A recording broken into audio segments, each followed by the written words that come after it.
नमस्कार, आपण पाहत आहे भांडा फोड न्यूज. एका दमात भ्रष्टाचारी कोमात. सोशल मीडिया, कर्जबाजारी, गुन्हेगारी, सट्टेबाजी, चोरी, मटका, जुगार, दारू, सावकारशाही, न्यायाच्या प्रतीक्षेत प्रशासन. भांडाफोड न्यूज. एका दमात भ्रष्टाचारी कोमात. धक्कादायक. प्रियकराच्या मदतीने पतीला संपवले, नंतर दोरीने गळफास. कवठेमहांकाळ तालुक्यातील करोली टी येथील भारत हिराप्पा करपे वय वर्ष 58 यांचा त्यांची पत्नी नीलाबाई करपे हिने प्रियकर बाबाजी गोविंद करपे यांच्या मदतीने खून केला व त्यांनी आत्महत्या केल्याचं दाखवण्याचा केलेला बनाव कवठेमहांकाळ पोलिसांनी उघडकीस आणला आहे.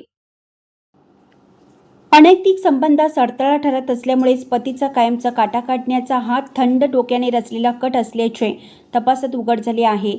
या प्रकरणी पोलीस हवालदार रवी गोसावी यांच्या फिर्यादीवरून कवठेमहांकाळ पोलीस ठाण्यात पत्नी नीलाबाई, प्रियकर बाबाजी करपे, मनोज भारत करपे, अनिकेत भारत करपे अशा एकूण 4 जणांविरोधात गुन्हा दाखल केला आहे. दिनांक 28 मार्च रोजी रात्री नीलाबाई आणि बाबाजी या दोघांनी भारत करपे यांना राहत्या घरी काठी आणि पाईपने बेदम मारहाण केली.